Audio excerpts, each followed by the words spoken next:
Praise the Lord, somebody. The Lord is good.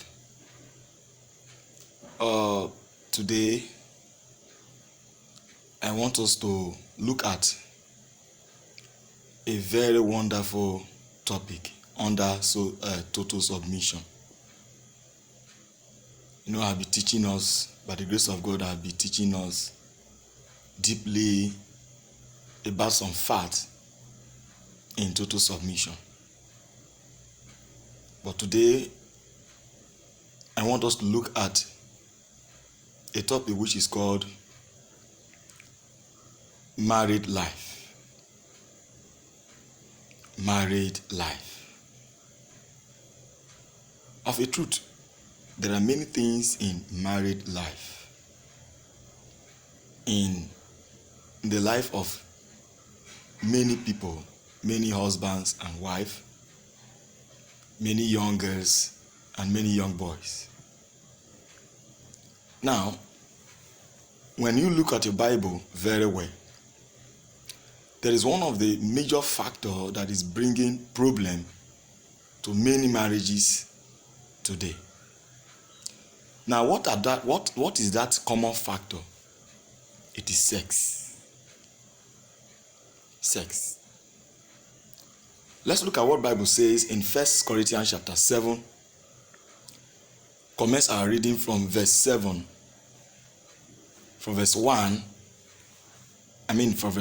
down to 7. If you look at what Paul is saying, Paul is saying something. He said, now for the nation, verse 1, he said, now for the matters you wrote about, it is good for a man not to have sexual relations with a woman.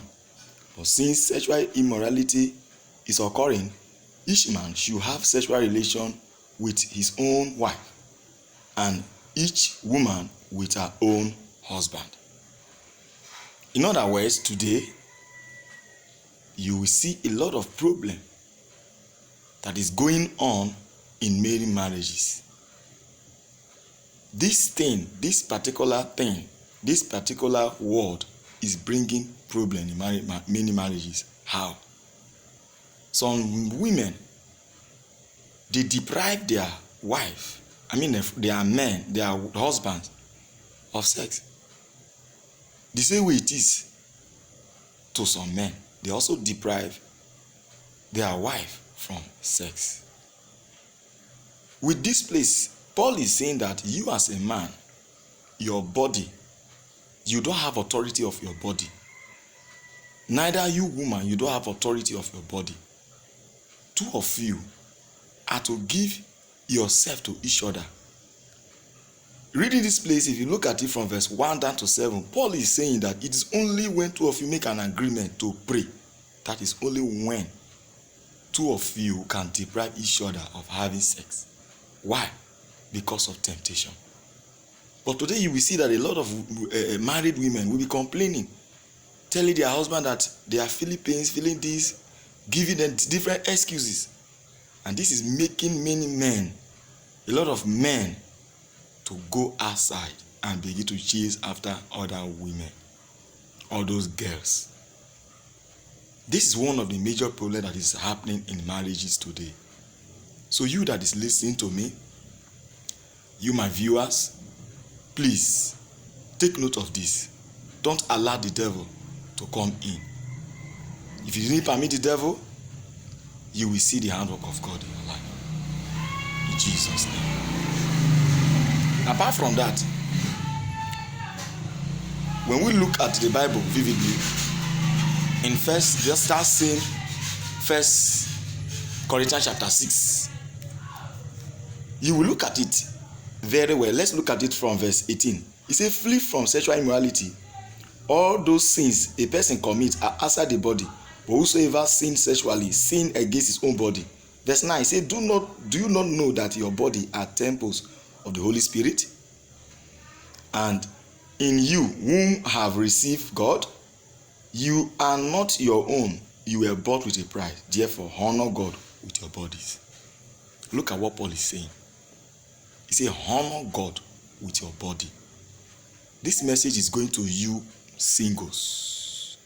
This message is going to you singles and engaged. Those who are engaged. You are not permitted to have sex with each other. It's a sin against God. If you are doing such, please desist from it now. Because if you die, you will not make heaven.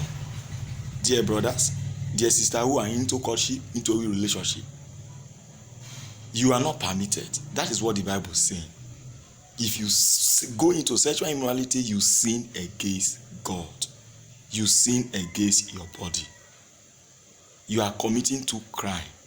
Therefore, my dear brothers and sisters, take note of this and learn from this message.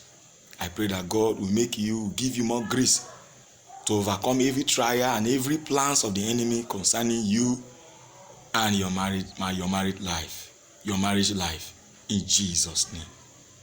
As I said earlier, I still have more to teach us as we move on to volume 6. Please always subscribe to Apostle Good News YouTube channel. God bless you. See you next time.